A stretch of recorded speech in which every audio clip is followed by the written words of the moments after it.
नमस्कार साथियों, मैं अवनीश कुमार आप सभी का आपके अपने यूट्यूब चैनल तैयारीपुर में स्वागत करता हूं। पिछले क्लास में हम लोग बात कर रहे थे स्किनर की थ्योरी का। स्किनर की थ्योरी का नाम क्या है? आप लोग क्लास देखे होंगे, आपको पता चल गया होगा। स्किनर की थ्योरी का नाम है ऑपरेंट कंडीशनिंग बोलते हैं उसको। उसी को क्या बोलते हैं? इंस्ट्रूमेंटल कंडीशनिंग थ्योरी भी बोलते हैं। लर्निंग की थ्योरी है और इसका कुछ नाम और है, उसको भी जान लीजिए। इसको क्या बोलते हैं? इसी को बोलते हैं सक्रिय अनुबंधन का सिद्धांत एवं अभिक्रमित अनुदेशन का सिद्धांत। तो ये दो नाम है, आप याद रखेंगे। चार नाम हो गए, चारों नाम याद रखिए, क्योंकि क्वेश्चंस आते क्या है कि आपसे पूछ देगा कि इनमें से कौन सा विकल्प या कौन सा नाम अभिक्रमित अनुदेशन के सिद्धांत का दूसरा नाम है। अब उसमें एक ऑप्शन आ जाएंगे इसके अदर नेम से, और फिर क्या होगा, आप चूंकि एक दो नाम ही पढ़े होंगे और फिर क्या होगा, कन्फ्यूजन हो जाएगा या कोडिंग में आ जाएगा कि ए भी सही है, बी भी सही है, ए बी दोनों सही है, ए बी सी तीनों सही है। तो इस ढंग से भी आ जाते हैं नाम, क्योंकि चार नाम है तो चारों नाम भी आ सकते हैं और आपसे पूछ सकता है कोड के रूप में। चलिए हम लोग देखते हैं इस क्लास में, चूँकि थ्योरी में क्या है वो पढ़ चुके हैं। इन्होंने किस पे अपना जो सिद्धांत दिया था, किस पे अपना इन्होंने रिसर्च करा था, वो हम लोग पढ़ चुके हैं। रैट पे किए थे, पिजन पे किए थे, मुर्गी पे भी किए थे। ठीक है, 1938 के आसपास में इन्होंने किया था, किस पे? रैट पे। और 1943 में इन्होंने जो अपना एक्सपेरिमेंट किया था वो किया था पिजन पे। ठीक है, तो आइए इनके सिद्धांत में हम लोग एक बहुत ही इम्पोर्टेंट कॉन्सेप्ट है उसको समझते हैं। एक कॉन्सेप्ट इन्होंने बताया है, उसका नाम है रीइंफोर्समेंट।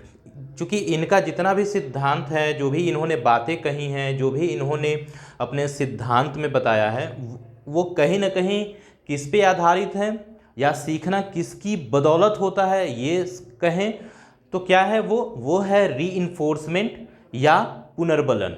ठीक है, कि आप सीखते तभी हैं जब आप किसी भी अनुक्रिया को करने के बाद आपको पुनर्बलन दिया जाता है या आप पुरस्कृत होते हैं।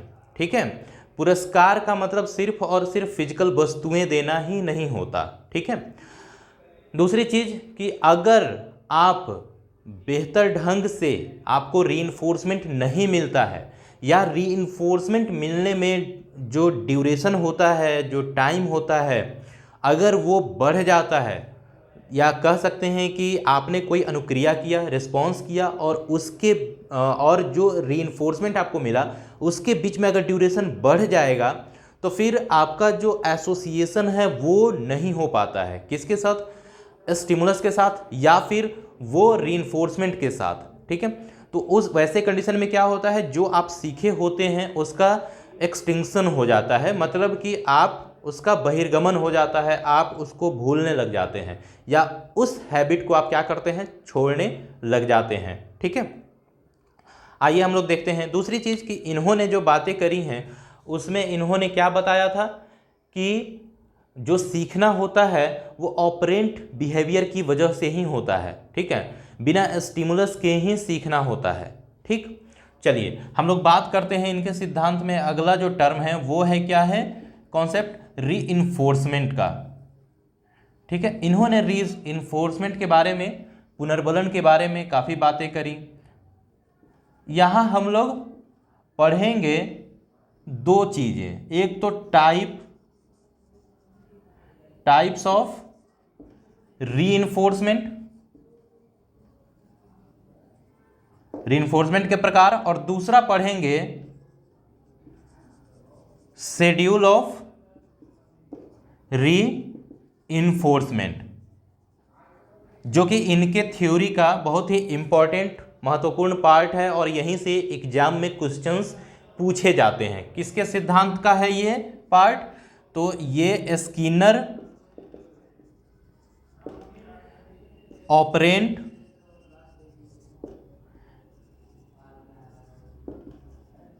कंडीशनिंग का ही क्या है, ये नेक्स्ट पार्ट है, ठीक है। आपने फर्स्ट पार्ट पढ़ा था थ्योरी के बारे में, स्किनर के बारे में, उन्होंने क्या कहा उसके बारे में। यहाँ पे क्या करेंगे, अब हम लोग देखते हैं, पहले शेड्यूल का बात कर लेते हैं। शेड्यूल ऑफ रीइंफोर्समेंट क्या क्या है। तो देखिए, इन्होंने 4 प्रकार के शेड्यूल का वर्णन किया है, और किस प्रकार से किया है वो देख लीजिए। पहला तो होता है रीइंफोर्समेंट देने का जो तरीका होता है वो होता है कॉन्टिन्यूअस। आप कंटिन्यूअसली दे रहे हैं, सतत तरीके से दे रहे हैं, मतलब कि हर रिस्पॉन्स आप कर रहे हैं और उसके बाद क्या हो रहा है, आपको क्या दिया जा रहा है, कुछ भोजन दिया जा रहा है या इनाम दिया जा रहा है, ठीक है। तो क्या होता है, इससे भी आप सीखते हैं, ठीक। आगे आप और ज़्यादा मोटिवेटेड होते हैं, किसके लिए, आप बेहतर रिस्पॉन्स करने के लिए, ठीक है। और दूसरा जो होता है वो होता है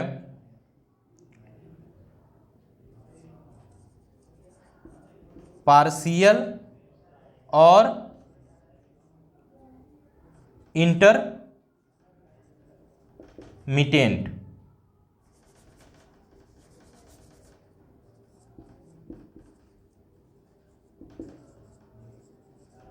ठीक है।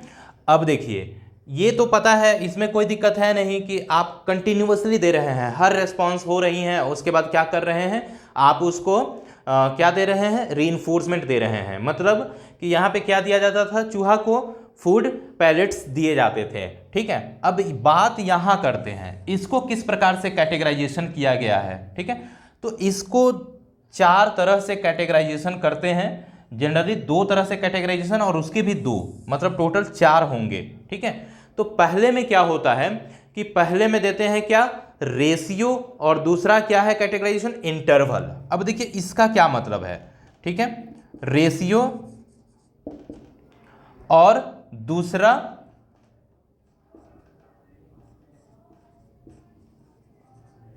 इंटरवल।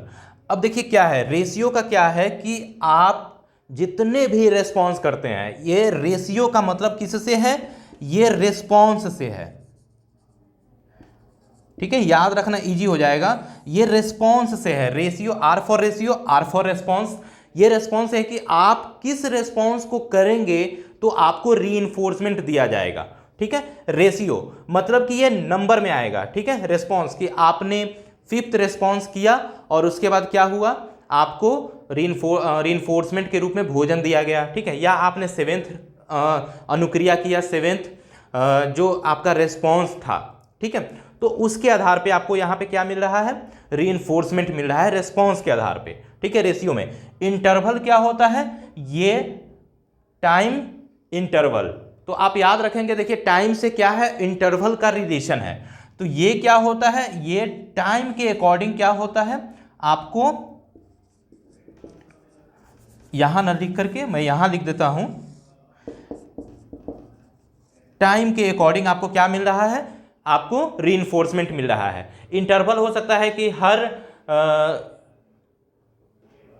रिस्पॉन्स के बाद 2 मिनट के बाद आपको वो दिया गया, क्या दिया गया, रीइंफोर्समेंट दिया गया। या हो सकता है कि हर 3 मिनट के बाद आपने रिस्पॉन्स किया, या फिर 4th मिनट में आपने रिस्पॉन्स किया उसके बाद, या 30 सेकेंड के इंटरवल के बाद आपको क्या दिया गया, आपको रीइंफोर्समेंट दिया गया, ठीक है। तो टाइम से रिलेटेड है। अब देखिए रेशियो को भी 2 तरह से कैटेगराइजेशन होता है, ठीक है। रेशियो का 2 तरह से कैटेगराइजेशन क्या है, तो अब देखिए, अब चूंकि रिस्पॉन्स कर रहे हैं, और ये क्या है, पार्शियल है या इंटरमिटेंट है, मतलब ये हुआ कि आपने, अब चूंकि इसका कैटेगराइजेशन है तो आपको ये ध्यान रखना है कि ये तो या तो फिक्स रिस्पॉन्स के बाद दिया जाएगा, या इसमें भी अब वेरिएबल हो जाएगा, ठीक है। कि आपको हर 5th, मान लीजिए कि हर 5th आपको रिस्पॉन्स के बाद मिलता था, क्या मिलता था, आपको मिलता था रीइंफोर्समेंट। लेकिन इसमें क्या होगा कि अब क्या हो गया कि हर 5 के बाद मिल रहा है, मतलब कि फिक्स कर दिया कि फिक्स रेशियो हो गया, फिक्स कि हर 5th या हर 7th या हर 8 रेस्पॉन्स के बाद आपको क्या मिला, आपको रीइंफोर्समेंट मिला, मतलब कि आपको भोजन मिल गया। ठीक है, अब यहाँ क्या है कि एक बार तो क्या हो गया, फिक्स हो गया, अगली बार क्या होगा, ये चेंज कर दे रहे हैं आप, मतलब कि वेरिएबल।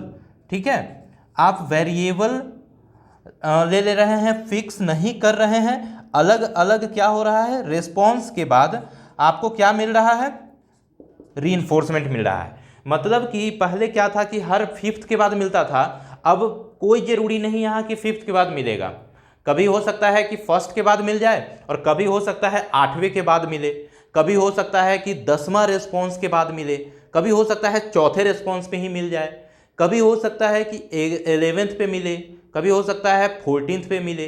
तो इस ढंग से क्या है कि यहाँ पे जो रिस्पॉन्स है वो भी अब फिक्स नहीं है, कभी भी मिल जाएगा। ठीक है, कोई भी अनुक्रिया करने के बाद आपको दिया जा सकता है रीइंफोर्समेंट। ठीक है, तो ये कहते हैं। अब देखिए जो इंटरवल है उसमें क्या है कि इंटरवल में भी यही है कि फिक्स इंटरवल, मतलब कि हर 30 सेकेंड के बाद आपको क्या दिया जा रहा है, रीइंफोर्समेंट दिया जा रहा है। मतलब कि यहां भी क्या है, दो तरह से, मतलब कि क्या है, फिक्स्ड इंटरवल, मतलब इंटरवल समान कर दिए। ठीक है, कि हर 30 सेकेंड या 40 सेकेंड या 50 सेकेंड या 1 मिनट के बाद आपको क्या मिल रहा है, आपको रीइंफोर्समेंट मिल रहा है। ठीक, या फिर आप इसको भी क्या कर दीजिए, वेरिएबल कर दीजिए, वेरिएबल इंटरवल।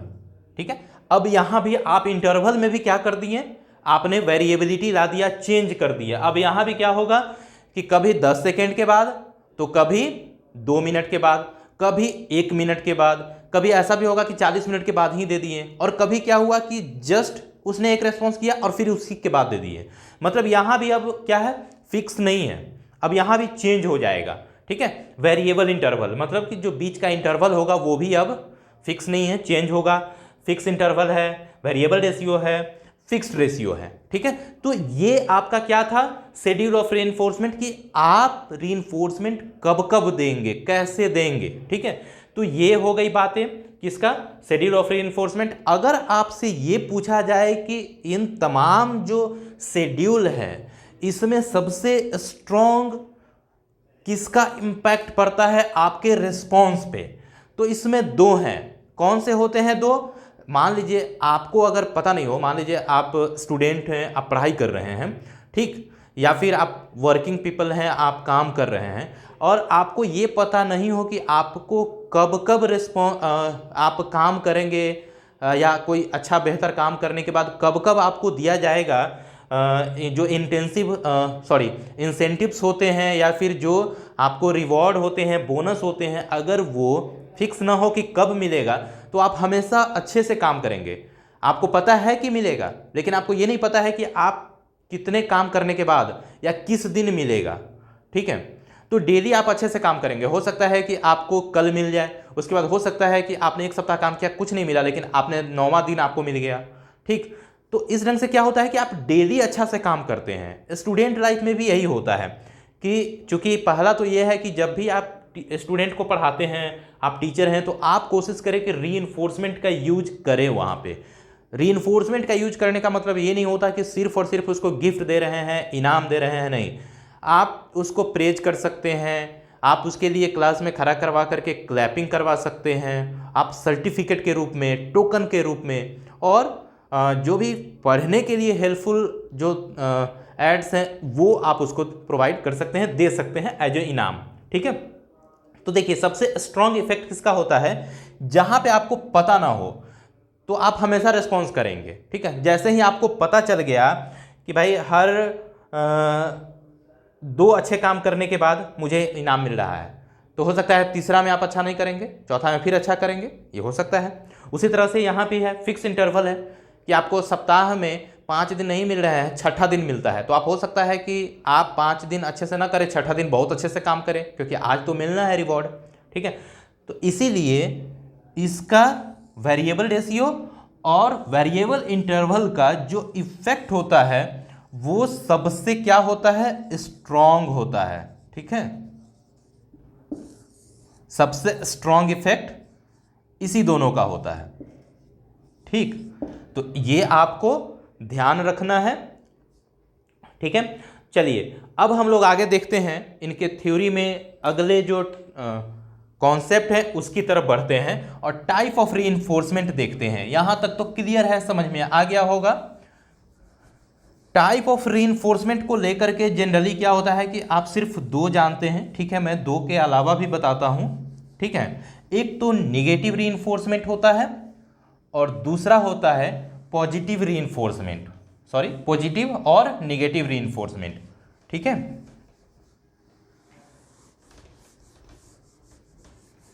और देखिए टीचिंग में क्या है, इसका इम्प्लीमेंटेशन टीचिंग में क्या है, तो हर टीचर को कोशिश ये करना चाहिए या फिर पेरेंट्स को ये कोचिंग करना चाहिए, ये कोशिश ये होनी चाहिए कि आप जब भी बच्चे को हैंडल करें कोशिश करें कि उसके गलत व्यवहार या फिर अच्छे व्यवहार के लिए रीइंफोर्समेंट का इस्तेमाल करें, चाहे वो रीइंफोर्समेंट निगेटिव हो या पॉजिटिव। जिस तरह का सिचुएशन होगा, बिहेवियर होगा, उसके अकॉर्डिंग उसको पनिशमेंट और रीइंफोर्समेंट देना है, ठीक है। आइए हम लोग टाइप ऑफ रीइंफोर्समेंट की बात करते हैं। टाइप में देखिए क्या है, पहला टाइप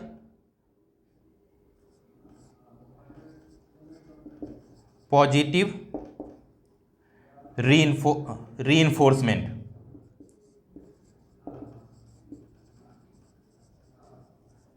ठीक है। पॉजिटिव रीइंफोर्समेंट, पॉजिटिव मतलब समझ रहे हैं सकारात्मक पुनर्बलन। सकारात्मक पुनर्बलन क्या होता है कि जो भी ऐच्छिक वर्क हो, जो वर्क होते हैं या फिर जो बिहेवियर है, डिजायरेबल बिहेवियर है, उससे संबंधित है ये, ठीक है।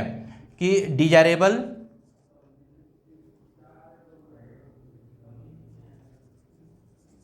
ठीक है, डिजायरेबल बिहेवियर के लिए आप क्या कर रहे हैं, उसको रिवॉर्ड दे रहे हैं। इसका क्या इफेक्ट होता है, इसका इफेक्ट ये होता है कि जो डिजायरेबल बिहेवियर होते हैं, डिजायरेबल बिहेवियर क्या होंगे, वो इंक्रीज करेंगे, ठीक है। डिजायरेबल बिहेवियर को बढ़ाने के लिए कि बच्चा पढ़ाई अच्छा से कर रहा है तो उसको आप क्या कर रहे हैं, मान लीजिए उसको आपने बाइसिकल खरीद दिए या फिर उसके लिए आपने बैग ला दिए या कुछ अच्छे खिलौना या बुक्स खरीद दिए, तो उससे क्या होगा, उसका जो पढ़ने की टेंडेंसी है वो और बढ़ेगी, ठीक है। रिवॉर्ड के रूप में होता है। चलिए दूसरा क्या होता है, निगेटिव रीइंफोर्समेंट। निगेटिव रीइंफोर्समेंट में क्या होता है, निगेटिव रीइंफोर्समेंट नकारात्मक पुनर्बलन। नकारात्मक जो पुनर्बलन होता है उसमें क्या करते हैं कि जो कह सकते हैं अनडिजायरेबल बिहेवियर है उसको क्या करते हैं, आप खत्म करने के लिए आप क्या करते हैं, आप देते हैं ये, ठीक है। और चूंकि क्या होता है, जैसे ही जो अनडिजायरेबल बिहेवियर है या फिर डिजायरेबल बिहेवियर को बढ़ाने के लिए जो आपने उसको कह सकते हैं कि ऐसे निगेटिव सिचुएशन दे रखा था या कोई अगर दंड दे रखे थे उसको क्या करते हैं, आप हटा लेते हैं, ठीक है। जैसे कि मान लीजिए कि एक बच्चा लड़ाई झगड़ा करता है, ठीक है, और लड़ाई झगड़ा करता है तो उसके बाद क्या करते हैं, टीचर उसको पनिशमेंट देने के लिए फील्ड में बोलते हैं दौड़ो। जब टीचर को लगता है कि अब लड़ाई झगड़ा ये बंद हो गया या लड़ाई झगड़ा नहीं कर रहा है या इसका गुस्सा उतर गया, तो आप क्या करते हैं, गुस्सा खत्म हुआ तो फिर क्या करते हैं, निगेटिव रीइंफोर्समेंट हटा लेते हैं। मतलब दौड़ने की जो आपने सजा दी थी वो सजा को भी आप हटा लेते हैं, ठीक है। तो ये क्या होता है, निगेटिव रीइंफोर्समेंट, जिसमें क्या होता है कि आप पलायन करवाते हैं। आप जो उसको सिचुएशन दिए थे उसके लिए जो कह सकते हैं अनप्लेजरेबल सिचुएशन था उससे उसको बाहर निकाल देते हैं आप, ठीक है। ये होता है निगेटिव रीइंफोर्समेंट कि आपने जो भी सजा दे रहा था या पनिशमेंट दिया था वो खत्म। जैसे आप नहीं पढ़ोगे तो टीवी नहीं देखने दिया जाएगा। आपको लगता है कि बच्चा पढ़ाई करना शुरू कर दिया या पढ़ लिया 2 घंटे, तो ठीक है अब तुम टीवी देखो, ठीक। तो नहीं देखने देने का जो टेंडेंसी था या जो रीइंफोर्समेंट था वो था निगेटिव रीइंफोर्समेंट। चलिए अगला देखते हैं, तीसरा में क्या होता है। तीसरा होता है आपका पॉजिटिव पनिशमेंट।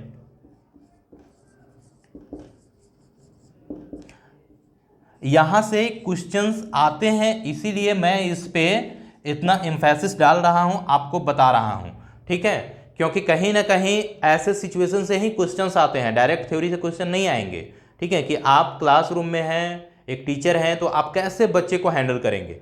तो जब आप इन चीज़ों को जानेंगे तभी आप बच्चे को बेहतर ढंग से बिना उसको फिजिकली हार्म पहुंचाए, मतलब कि बिना स्टिक के, बिना मारे उसको आप इस ढंग से आप उसको हैंडल करिए, ठीक है।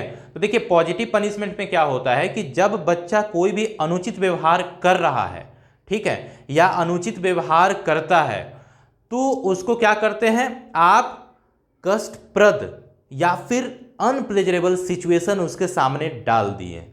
जैसे कि बच्चा लड़ाई करना शुरू किया, आप क्या करते हैं, उसको दौड़ाना शुरू कर दिए फील्ड में, कि जाओ फील्ड के 10 चक्कर लगा करके आओ, ठीक है। तो आपने क्या किया, उसको निगेटिव सिचुएशन में डाल देना, या ठीक है अनप्लेजरेबल सिचुएशन में डालना, ठीक है। इसमें क्या होता है, अनप्लेजरेबल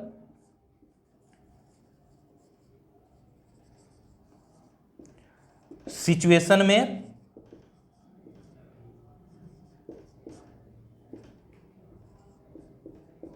डालना, ठीक है। इसमें क्या हुआ था निगेटिव में, कि यहां पे जो आपका अनप्लेजरेबल सिचुएशंस को क्या किए थे आप, खत्म कर दिए, जो आप दे रहे थे, ठीक है, वो आपने क्या किया, हटा लिया या खत्म कर दिया। यहां पे क्या होता है कि आप इसका उल्टा है, निगेटिव रीइंफोर्समेंट का उल्टा पॉजिटिव पनिशमेंट है, कि आप क्या कर रहे हैं, अनप्लेजरेबल सिचुएशन में आप उसको क्या कर रहे हैं, डाल दे रहे हैं अनडिजायरेबल बिहेवियर के लिए, ठीक है, अनडिजायरेबल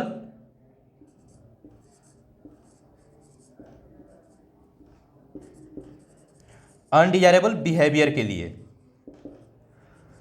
ठीक है। ये हो गया। अब चलिए फोर्थ नंबर देख लीजिए, यहां लिख देता हूं फोर्थ नंबर में। फोर्थ में क्या है, पॉजिटिव पनिशमेंट हुआ, अगला है निगेटिव पनिशमेंट, ठीक है, निगेटिव पनिशमेंट। अब देखिए इसमें क्या होता है निगेटिव पनिशमेंट, तो निगेटिव पनिशमेंट में होता है कि कोई भी अनुचित या अनडिजायरेबल बिहेवियर करने पे आप क्या करते हैं, सुखद या जो प्लेजरेबल आपने कोई वस्तु दे रहा था या सिचुएशन उसके सामने रखा था, उससे आप उसको हटा लिए। जैसे कि मान लीजिए घर में कोई बच्चा क्या कर रहा है, बदमाशी कर रहा है, या फिर टीवी देख रहा है, लेकिन वो क्या कर रहा है, आपस में अपने सिबलिंग्स के साथ, अपने भाई बहन के साथ क्या कर रहा है, वो लड़ाई कर रहा है। वैसे कंडीशन में क्या किया आपने, टीवी बंद कर दिए, ठीक है। या फिर अगर खाना खा रहा था, आपने खाना उसके हाथ से ले लिए कि नहीं, जब तक लड़ाई झगड़ा बंद नहीं करोगे अब खाना नहीं मिलेगा। तो ये क्या था कि अनप्लेजरेबल बिहेवियर के लिए, अनप्लेजरेबल बिहेवियर के लिए के कारण आपने उससे जो प्लेजरेबल सिचुएशन था,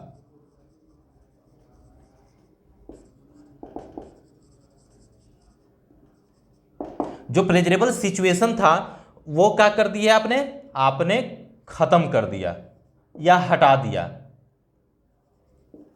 आपने खत्म कर दिया या खत्म कर दिए या हटा देना, जैसा मैंने बताया, ठीक है, कि टीवी देख रहे हैं, लेकिन अगर आपको लगता है कि पढ़ाई नहीं कर रहा है, टीवी देख रहा है, लड़ाई झगड़ा कर रहा है, आपने क्या किया, टीवी देखना बंद कर दिए, ठीक है। या फिर थोड़ा देर के लिए आपने घर में एसी बंद कर दिए, अब गर्मी में रहो तुम, क्योंकि तुमने क्या किया है, गलत काम किया है, लड़ाई झगड़ा किए हो या पढ़ाई नहीं कर रहे हो, तो थोड़ा देर गर्मी झेलो, ठीक है। तो ये क्या था, ये निगेटिव पनिशमेंट था, कि इसमें क्या होता है, अनप्लेजरेबल बिहेवियर के कारण प्लेजरेबल सिचुएशन को ही हटा दिए आपने, ठीक है। एग्जाम्पल के साथ मैंने बताया, समझ में आ गया होगा, ठीक है।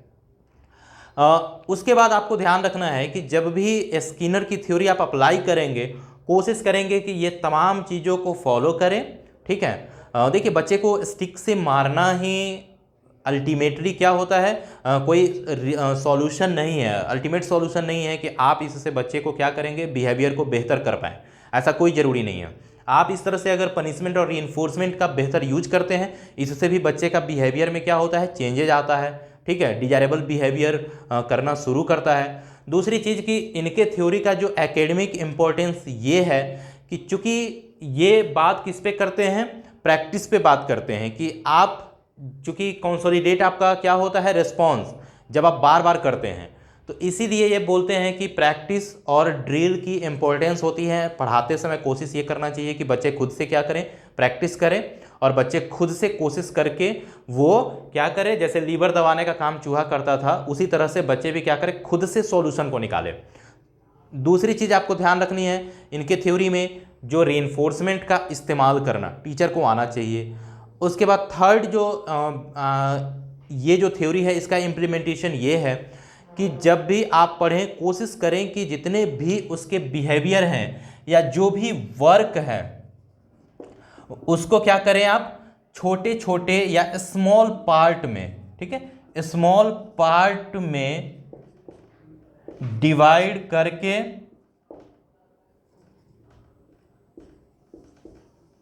प्रेजेंट करें, ये ध्यान रखना है। उसके बाद इनकी जो थ्योरी है वो ये कहती है कि इनकी थ्योरी जो मेंटली रिटार्डेड बच्चे होते हैं, जिनकी आईक्यू कम होती है, ठीक है, जिनकी आईक्यू कम है, उनके लिए भी क्या है, ये बेनिफिशियल है। क्यों? क्योंकि इनकी थ्योरी किस पे जोर दे रही है, इनकी थ्योरी जोर दे रही है प्रैक्टिस एंड ड्रिल पे, ठीक है। तो ये एकेडमिक इंपॉर्टेंस थी और ये थ्योरी यहीं पे समाप्त होती है। इसको बेहतर ढंग से पढ़ लीजिएगा, ठीक है, ताकि कोई भी एग्जाम में ऐसा क्वेश्चन ना आए जो आपका छूट जाए, ठीक है। दोनों पार्ट हैं, दोनों पार्ट को पढ़िए।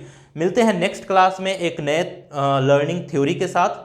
तब तक के लिए बेहतर ढंग से पढ़ाई करिए, स्वस्थ रहिए। चैनल को लाइक करिए, सब्सक्राइब करिए, शेयर करिए और बेल आइकन को दबाइए, जिससे कि आपको सारे नोटिफिकेशन टाइम टू टाइम मिलता रहे, ठीक है। तो इस क्लास को यहीं पे समाप्त करते हैं। जय हिंद।